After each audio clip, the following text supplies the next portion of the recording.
I am still a mother of a daughter and a son, but they are grown and don't live with my husband and me. My husband Enzo is a chef.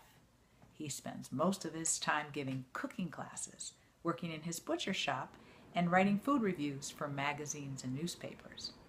I met him in Australia when I was going to school. Enzo is an Italian Jew from Trieste, Italy. His people came to Italy from Poland. Our name, Polacco, means that Polish man in Italian. Many members of his family died during World War II. I honor them by using their name, Polacco, on my books. I have lived and studied in Australia, England, France, and Russia, yet here I am, back in my beloved Oakland, California. Enzo and I have 3 cats, Nino, Lolo, and Nikita. Our most beloved cat, Tush, died last year, and she is now buried in a place of honor in our yard. Dear little Tush inspired me to write Mrs. Katz and Tush.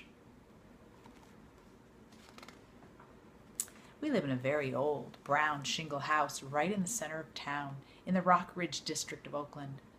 Our yard has so many trees in it, people say they can't see our house. Even though we are in a city, it feels like the country. What I love most about our neighborhood are my friends and neighbors. You can meet some of them in my books. Chicken Sunday is a story straight from my neighborhood. Stuart Washington and his family have been my neighbors for almost 31 years. He's my best friend, and we see each other almost every day. We love to sit and talk on the porch together. My family appears in my books too. Our son Stephen is a graduate student and a very gifted artist. Our daughter Tracy lives in Washington and is going to school to finish a degree in special education. My mother lives a short walk from me in the house that I grew up in. She collects geodes and rocks, probably because she saw a meteor land in her front yard when she was very little. I wrote Meteor to share that incredible event with all of you. That big one landed in my mother's yard and is now our family headstone in Riverside Cemetery in Union City, Michigan. In our family, we believe that if we touch it and make wishes on it, the wishes come true. I take a piece of that meteor to schools with me and invite kids to wish on it.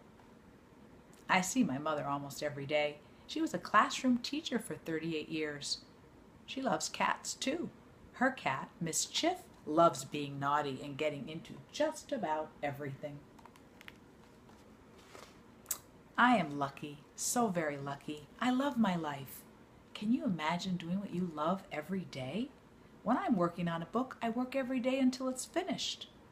The first thing I do in the morning, though, just like I did when I was a little girl, is sit and rock. I listen to music and let my imagination soar. I take rocking so seriously, I have at least 1 or 2 rockers in every room in my house. When I rock, my thoughts boil in my head. They catch the air and fly. The images and stories come with fury and energy. I feel like Applemondo in Applemondo's dreams. My stories float above me. I jot thoughts and outlines down on a pad, and then I go out and have a run. Running is something I started doing about 8 years ago when my son was diagnosed with diabetes and needed to exercise. I used to run beside his bike to make sure he didn't have an insulin reaction. After a while, he didn't need me anymore, but I liked running so much I kept at it. After my run, the workday begins. I spend the next few hours talking on the phone, typing, or drawing. My heart sings whenever I'm drawing. As far back as I can remember, I knew that drawing connected me somehow to the universe, maybe even to God. When I do illustrations for a book, I first draw everything in pencil. I make what is called a rough dummy. It looks exactly like the finished book, except that it's in black and white.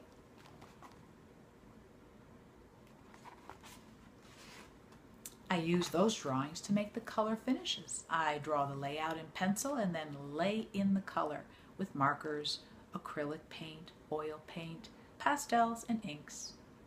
Sometimes I cut out photographs of real people and paste them into my artwork.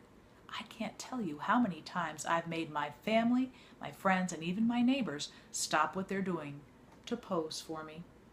I don't always get my drawings and stories right the first time. Sometimes I have to do them over and over again. Some days I go to schools and give author programs. Sometimes I fly to other cities to talk to children, teachers, and librarians. As much as I love meeting children everywhere, I always look forward to coming home. I like to end a good hard day sitting with my family and friends in front of the fireplace. One of us, it never matters who, will launch into a glorious tale told from the heart. After the fire talking, a small voice will always ask, "Is that a true story?" The answer is, "Of course it's true. But it may not have happened.